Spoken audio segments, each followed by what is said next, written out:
here's the fight that surprised everyone. Negaduck versus Jack Spicer. Not in surprise in that it was created. This one was listed as they were going to do this. The outcome was the surprise, and I must say I loved it. I maintain there has never been a time when the words Jackbots attack did not precede something absolutely epic. I honestly thought... Well, actually, first of all, that line has always made me think, what are the shops in St. Canard like? And the answer is obviously ones run by shopkeepers who are very used to being robbed. Like, I have this picture, like, of this Ampro cat teenage girl on their cell phone. Yeah, I'll call you back later. I'm being held up. Yeah, it's the water dog again this time. I was hoping for the bull with the Russian accent. Anyway, I thought Jack Spicer was going to die. We all thought Jack Spicer was going to die. Look how many weapons Negaduck is pulling out.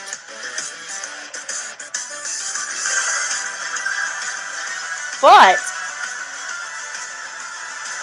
Jack Spicer pantses him, or shirts him. Hello, Phantom Blot! That was actually the subject of, well, we all knew that Negaduck would be building a new Fearsome 5. Okay, that's on hold! This is my fight! I'll tell you later about, the Phantom Blot thing. So I've made 4 homemade fights. 3 will appear in part 3. This is one. This is the first one. And I'm like, so Windman, I love Megavolt. I want to give him more of a story arc, but I can't think of a good opponent for him. I want to use the lightsaber katana, who duels. And then we couldn't come up with anything, and I'm like, you know, if we forget the lightsaber katana, I bet I could convert the Tron Splitter so it could fire the Rainbow Beam and defeat Nightmare Moon. And Windman's response to me was, light bulbs versus darkness, I love it. So, of course, I had to do this then. And I was super psyched. I love editing fights. I don't do it that often. I don't always edit fights, but when I do, I love it. And you can always tell it's me. Like, it's so obvious I did this fight. Look at the opponents. Give me what you know about me. This scene right here. This right here. You're kidding, right? When I first made the fight with my old crappy software, I didn't have the technology to flip things. So that scene stood in there as was. And I said, but that doesn't matter because Megavolt would be so excited and worked up that he would set it up in the wrong direction. That's in character for him. So when I finally got good software, I remastered this fight so it looks as good as you see now. And I must thank Manwhoooo once again for the purple. It was so perfect. I begged them, leave that in. Have him set it up the wrong way. And they did, and it was glorious.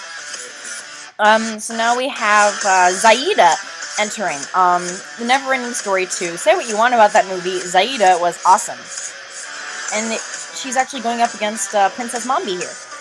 I don't really have a lot to say about Zaida and Mombi, except that Zaida makes Neverending Story 2 worth watching. So I'm going to go back to the story about the Phantom Blot. There was a poll. Y'all knew that Negaduck would be reforming the Fearsome 5. And there was a poll of who would show up to play a certain role. It wasn't specified.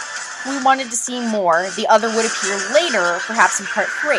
And it was between the Phantom Blot and the Collector from Bonkers. Now, I haven't seen much Bonkers. I don't always watch Bonkers, but when I do, it's for the Collector.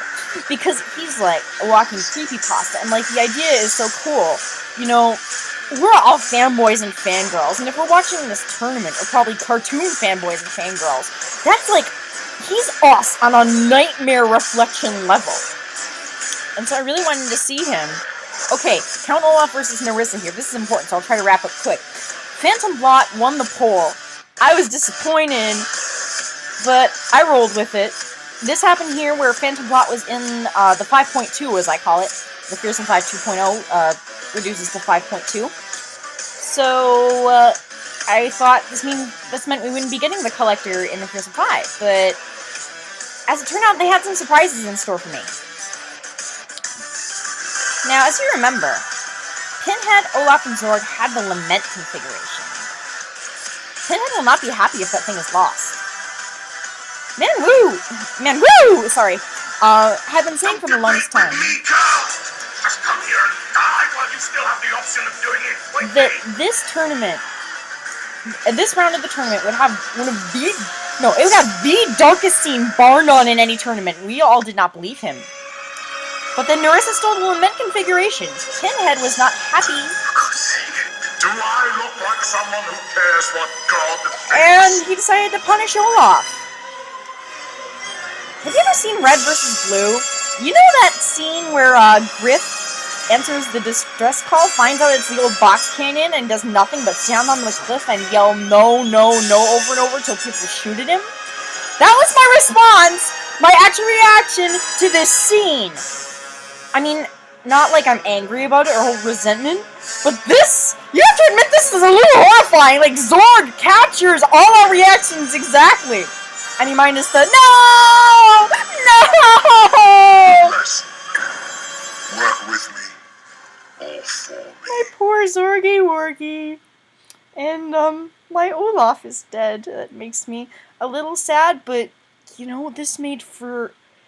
That was a really well done scene, that was!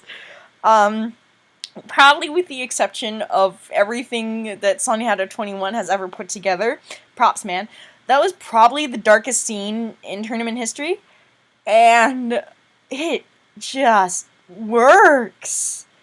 It really works. And, there's another part to this round, so let's get there, because that concludes, the surprise ending of the story about the Phantom Black Collector Poll.